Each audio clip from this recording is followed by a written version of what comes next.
Welcome to Tigray Media House. My name is Malekti Berhane-Meskel. We are approaching 2 years since the war on Tigray began. And as we speak, the government of Tigray is currently in South Africa in peace talks with the government of Ethiopia.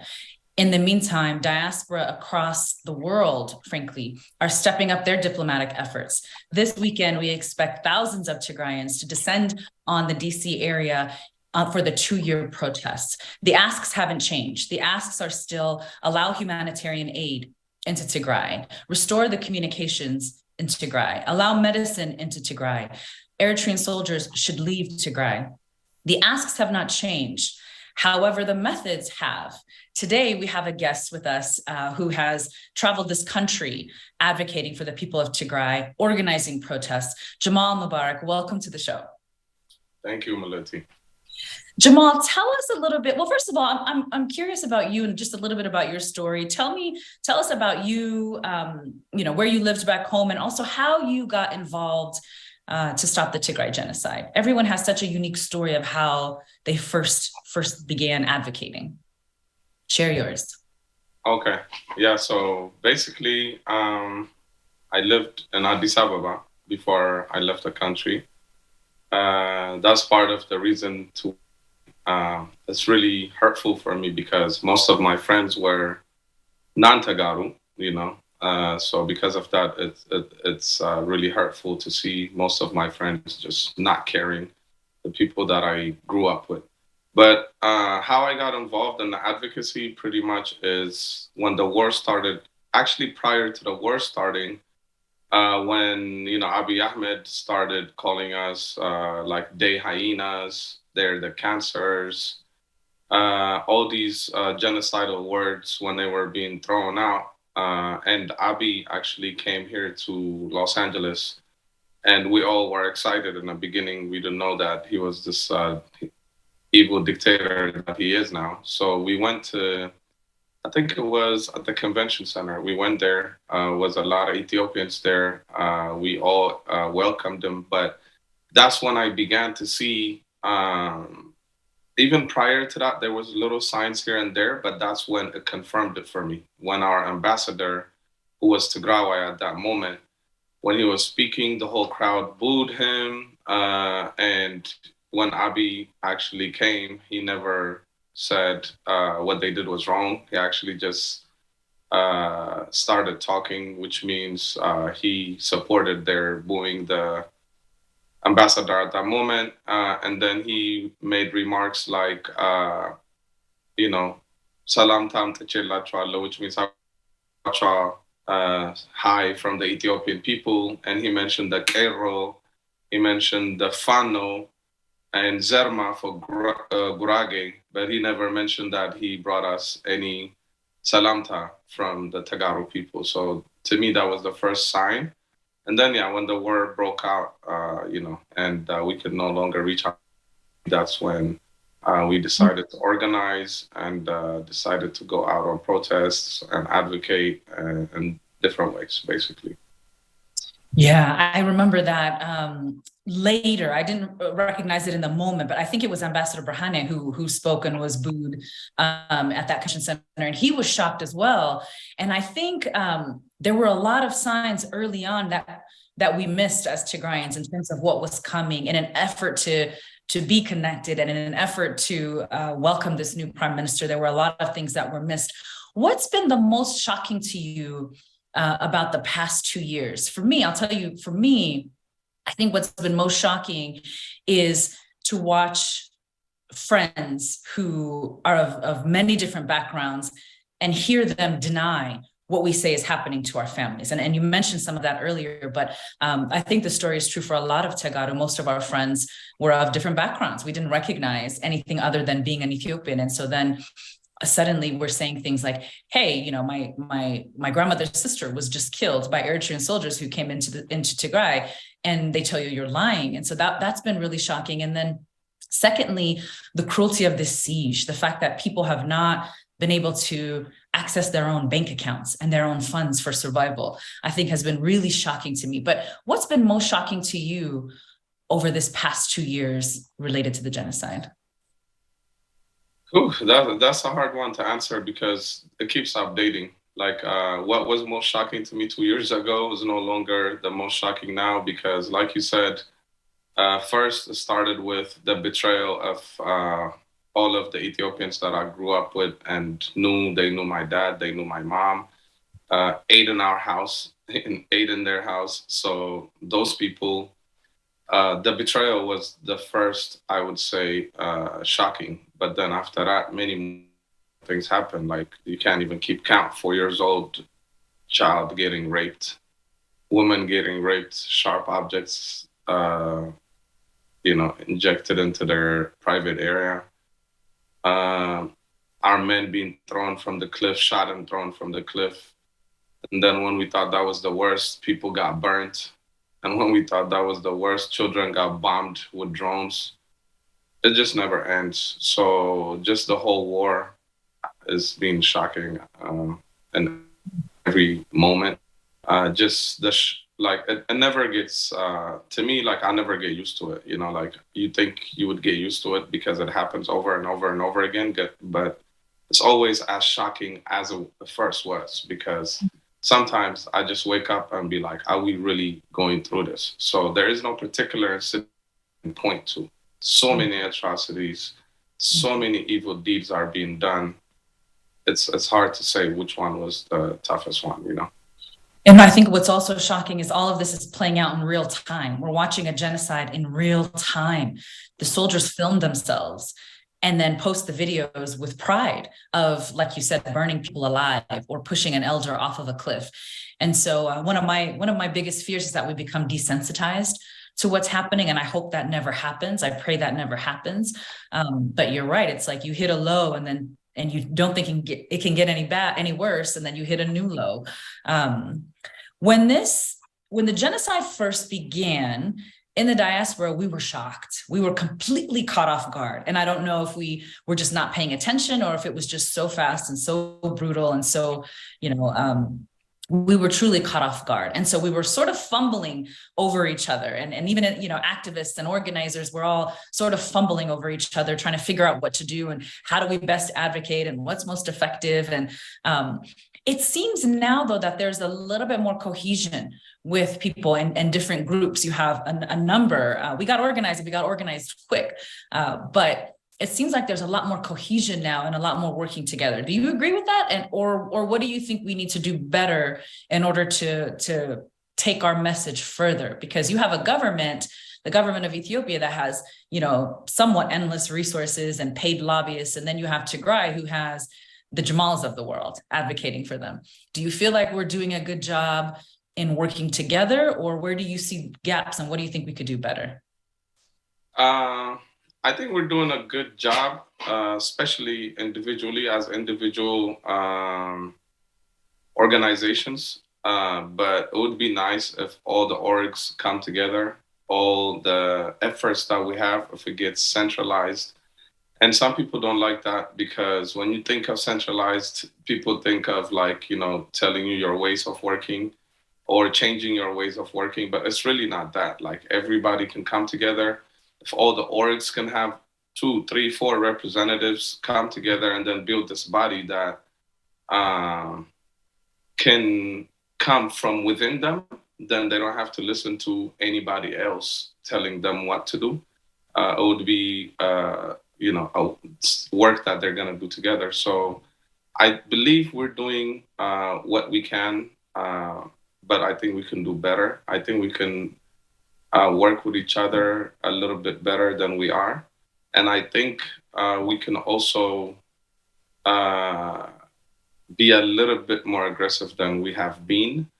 Tagaru, we are very law-abiding citizens, which is great. We love it. That's how we should always be. But sometimes things are not given. You have to take them. In this case, I feel like we have to take our freedom back the same way TDF back home is taking it back. They're not just there begging the Ethiopian government. And we shouldn't be here begging the United States or anybody else to do what they should be doing. If anything, if they don't want to do it for Tigray, they should do it for us. We're citizens here. We're Americans. We're going through the worst humanitarian crisis, and it affects us here. Uh, if you don't care about Tigray, you should care about your people here in the United States. And as Americans or Europeans in Europe or Canadians in Canada or Australians from Australia that are Tagaru, you have the right to talk to your leaders and demand. And when that demand is not met, you have to do some sort of civil disobedience. You don't like that's when it worked in the 60s, it worked in many different times. Sometimes you just have to take what you want. You can't always wait because it's different factors into it. You know, America has its own interest. The rest of the world have their own, national interest. And you're the only one who cares about your national interest. And you should organize and, take it. That's pretty much what we should do differently. But other than that, I think in a short amount of time, we came together and we did an amazing job. I mean, only Tagaru can do this, in my opinion. We was never organized. We came from these different circles within Ethiopian community, some from American communities here. Never was around with the closest thing to a Tigray community we had was churches, and those churches still had non-Tagaru within them, so it was never completely a Tigray community. So to come together in such a short amount of time, it's really amazing, but I think we could do a little bit better. That's all I can say. Yeah, I always describe the diaspora effort as something like Herculean, the way that people came together and lifted the story and became a voice for 7 million people who are truly in the dark, quite literally in the dark. Let's talk about civil disobedience, because our methods for protesting have definitely changed. When we first started, if you remember, we were doing click tweets and call your senator and call your representative and share these posts. And, it was a little bit more benign. And now we've gone from that to airport sit-ins and blocking major bridges and major roads. Let's talk about that. Civil disobedience requires three things. It has to be peaceful, it has to be public, and there has to potentially be a legal penalty or consequence as a result of doing whatever you're doing. And you mentioned the 60s, 50s, and 60s. There are many examples there with Rosa Parks sitting on the bus, refusing to give up her seat, sit-ins in restaurants. You have environmentalists who have done quite a bit recently, even, going into stores and dumping cartons of milk on the ground. In the grocery stores, you've had environmentalists who have done sit-ins on the White House steps. You have, if you remember the national protests where students were walking out of schools, walking out of classrooms about, gun violence. I was in Sudan in January of 2021, and, there's been a lot of civil disobedience in Sudan related to the change in democracy and all of those things. But the Sudanese were putting boulders in the big boulders in the streets so that people couldn't drive. So you have examples of all of this. And now we're starting to see that here. We're starting to see that in the diaspora. So tell us about some of that, a little bit about that movement, and also what you've organized, because I've seen you in at least two different instances. One, both at the airport, I believe, where you were in front of, in one case, the Turkish airline, I believe, check-in, and then again, blocking traffic outside of the airport. So tell us a little bit about what you guys have been doing in the LA area related to civil disobedience. Okay, so so far, to be exact, it's three. We first, there was a national protest where we blocked the PCH highway, Pacific Coast Highway, which is the highway that goes from Santa Monica to Malibu, the only way to go there. We blocked that for about 45 minutes to an hour, caused lots of traffic, lots of news coverage. So that was our first one. And then we did another one at the United Arab Emirates terminal. So we blocked the United Arab Emirates terminal. And then our recent one was, so the first one was a national protest. The second one was just LA. This third one was Los Angeles organizing, but we had San Diego and Las Vegas and us together. We were able to block the terminal inside, and then the police successfully pretty much made a wall and was able to get the customers in. So when we were like, if the customer's gonna get in, let's just get outside and block the whole street, basically. So we were able to block the whole street, and there was no cars going in, and the traffic was backed up all the way to La Cienega. But the whole point of this is some people they'd be like, okay, what is this? We even had our own Tagaro asking, what's the point? And okay, if we can target Turkish, I get it, but what's the point in targeting the whole airport? Like you're gonna get people mad. Uh, we're gonna grow more enemies. There's those concerns. My answer to that is first, I don't know how many more enemies we can grow than we already have. Like we have lots of enemies. We are pretty much outnumbered. But second, uh, missing your plane or being late, if that's what it takes for you to wake up and look at what's happening around the world, because right now, nobody thinks globally. They think about what's happening, not even in their country, not even in their city. They think about what's happening around them. That's it. We're so circled in our own world, we don't see what's happening outside our circle, let alone to find out what's happening all the way in Tigray, Ethiopia. So because of that, and then the medias choose to uh, pick a story or not pick a story. The medias can pick one story and blow it up, like with the Iran was covered with burning the hijabs because the woman was killed for her hair showing. Ukraine blowed up out of proportion. Like, I mean, it's great. I'm not saying it shouldn't happen, but what I am saying is that happened because there was a special interest there. The United States has an interest in those countries. For us, that the United States or anybody doesn't have any special interest to show our atrocities, because again, it's not about humanity. It's about um, helping your allies. So if you're a close ally, if Tigray being hurt directly impacts the United States, then the United States or any of the other world actors will take action. But in our case, that's not the case.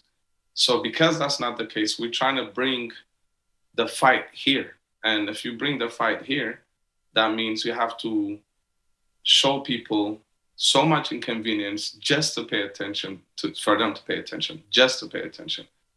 All we want is for them to see what's happening.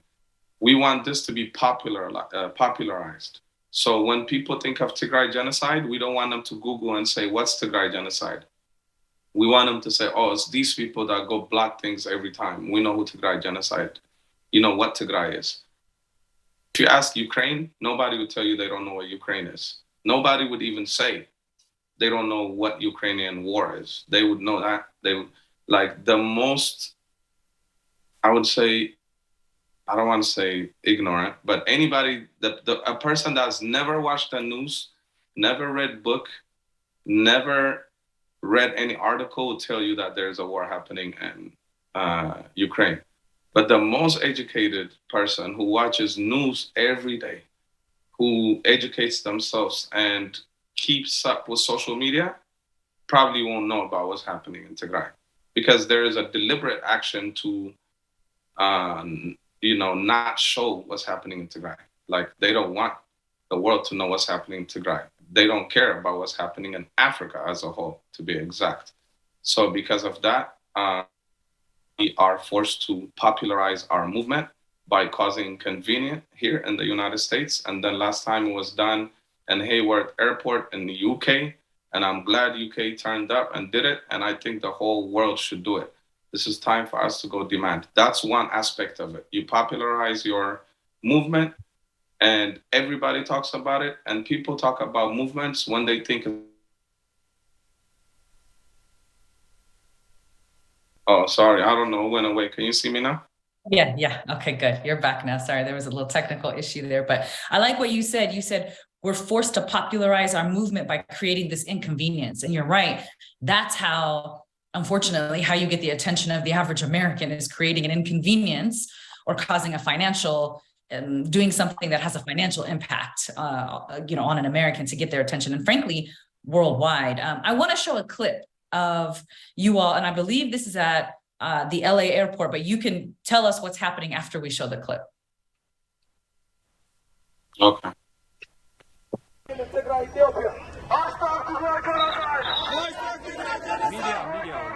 So here's what we got. You guys on the roadway. You guys are not following instructions. We're going to give you the special order. We're not going to affect the rest. I don't think that helps your cause.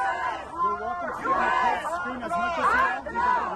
But I'm going to arrest you next if you don't get off the side, get off the roadway. And this is the last warning. And there's going to be information coming out after that. I'm giving you an option. I have no authority. It says police. It says media. I have no authority in the media. So I need you on the curb. I'm going to give you 2 minutes to comply. If you don't comply, he's going to give an order. You're the first that's going to get arrested. You don't understand me. So, 2 minutes. Media.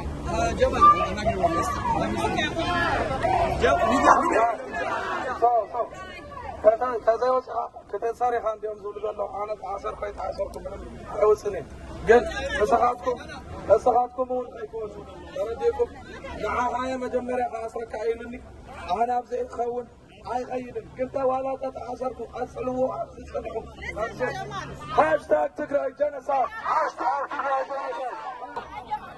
تقرأ جنسات الله humanitarian access to تقرأ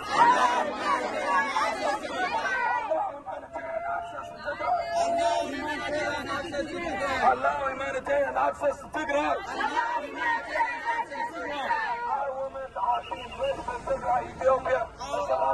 That's good, Brooke. You can cut that. We'll come back. That's powerful. And so give us context about where you are and what's happening in that clip. And I just want to highlight, it was interesting because the police officer was telling you, this doesn't help your cause. This doesn't help your cause. You're the first one I'm going to arrest. And you went back to the crowd and said, they're going to arrest us and I'm not leaving anyway. I thought that was really a powerful moment. So give us context about what's happening there and how did that all end? Yeah, so just to go back earlier, I wasn't finished, sorry, but 2 reasons to why we're doing this. 1, to popularize our movement.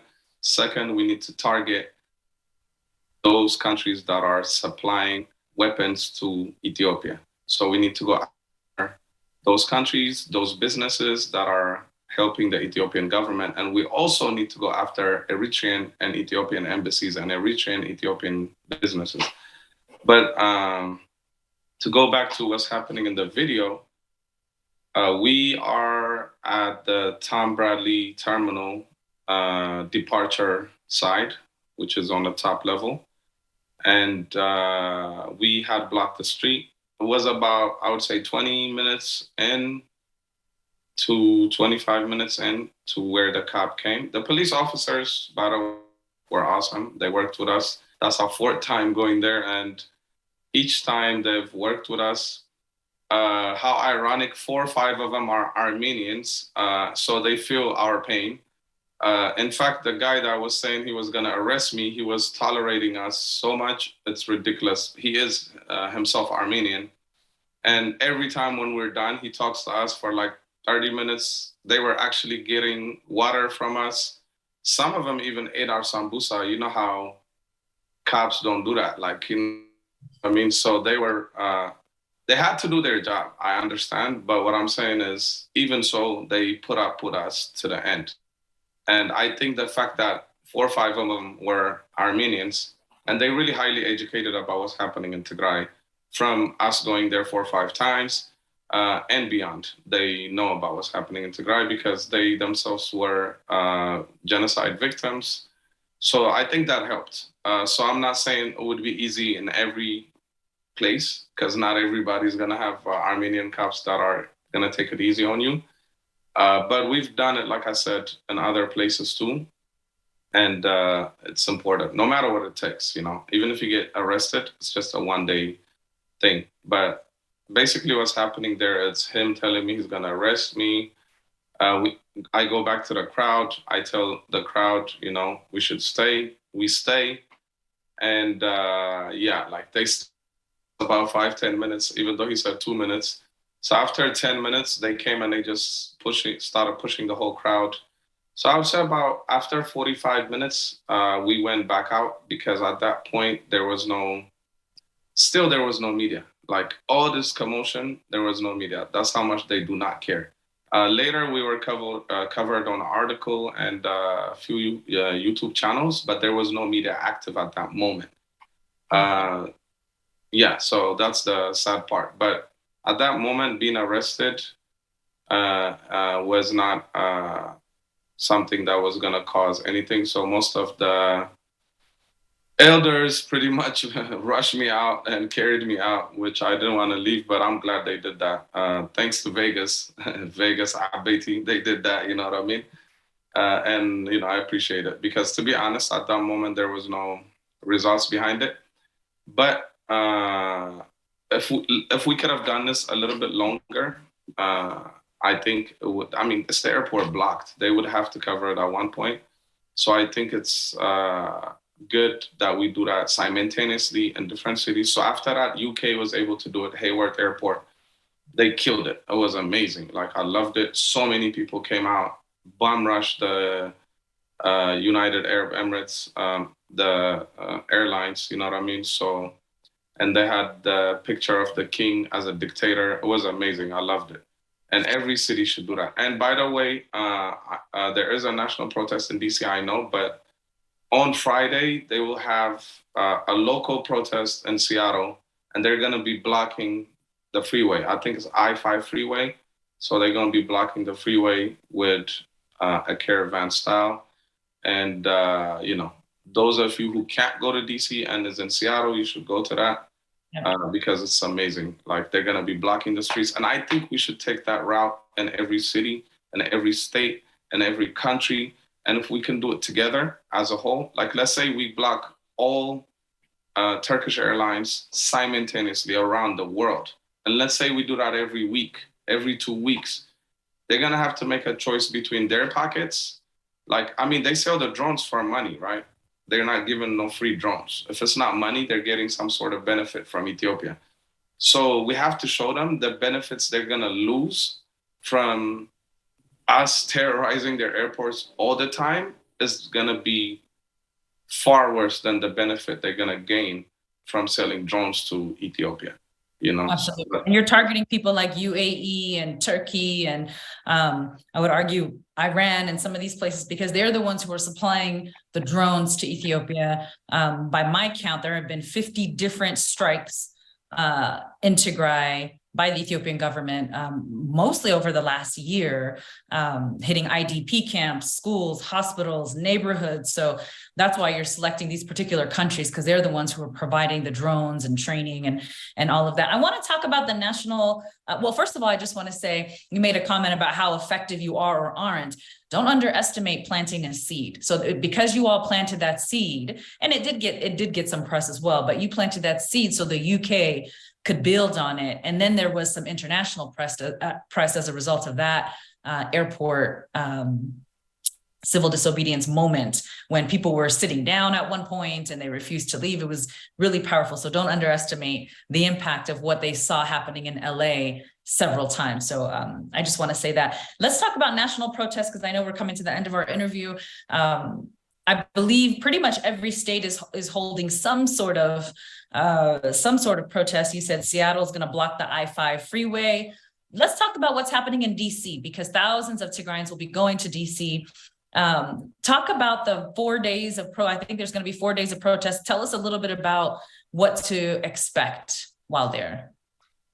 Okay, yeah. So there will be 3 days of protest: Friday, Saturday, and Sunday, and then there will be a huge fundraiser.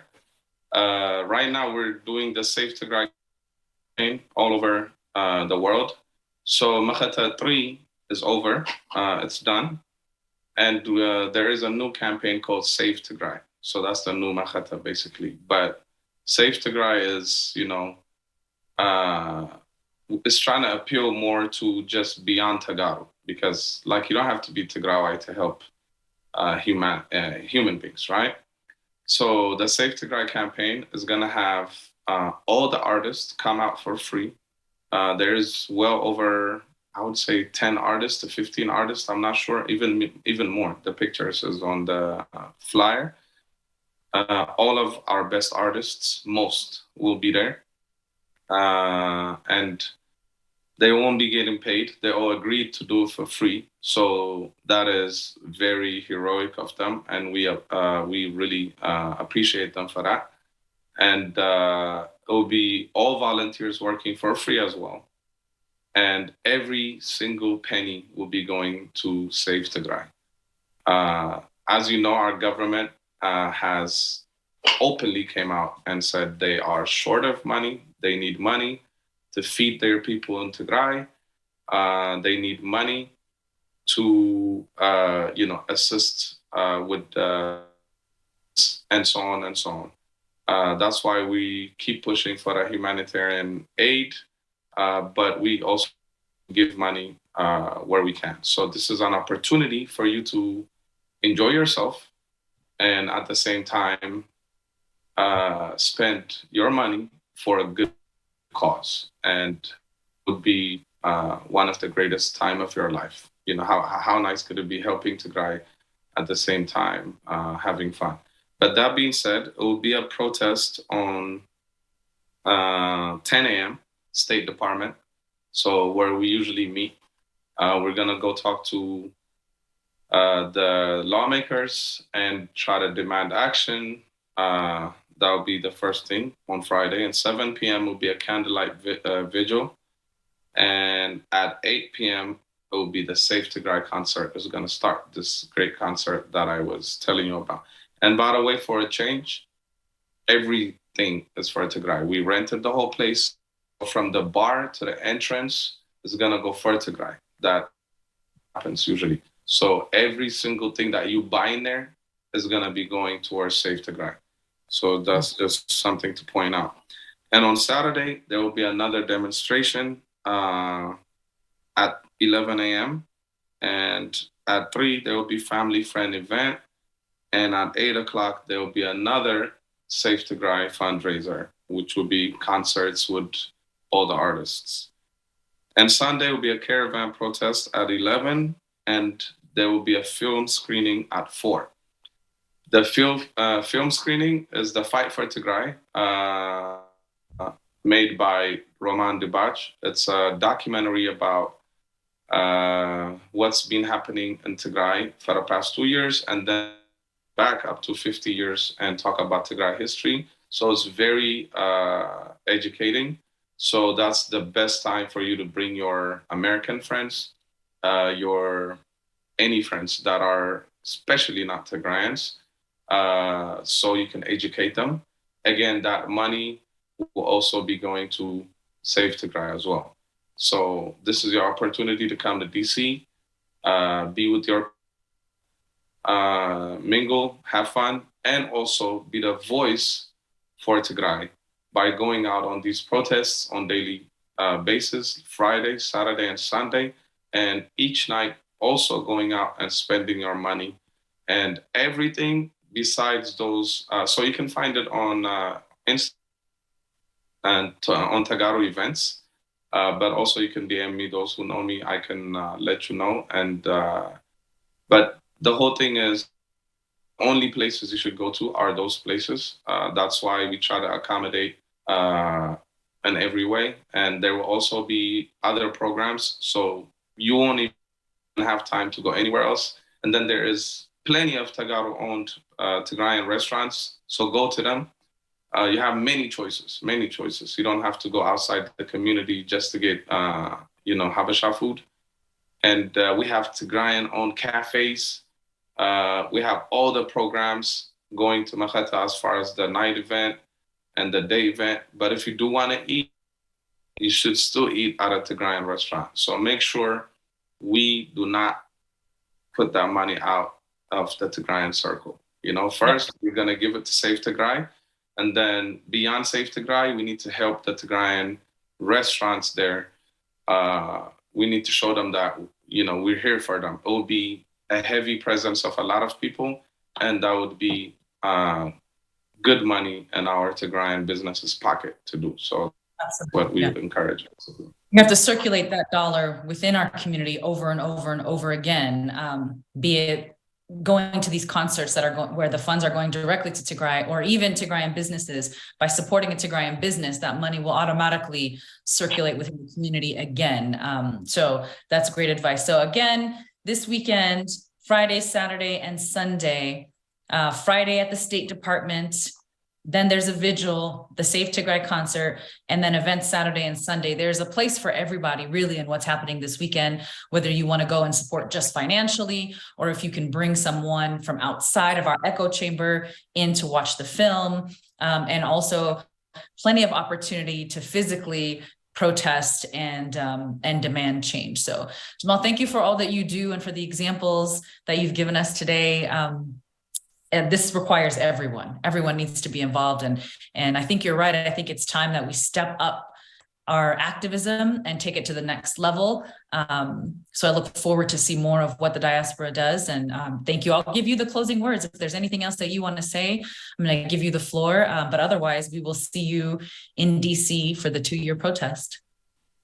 Yeah, so thank you for the interview, Maliti. But I would just like to say, as my last words, I would like to encourage every diaspora in the world to take part in all the activism that's going on, and also to be a bit more aggressive, be more willing to get in, you know, their feet wet a little bit.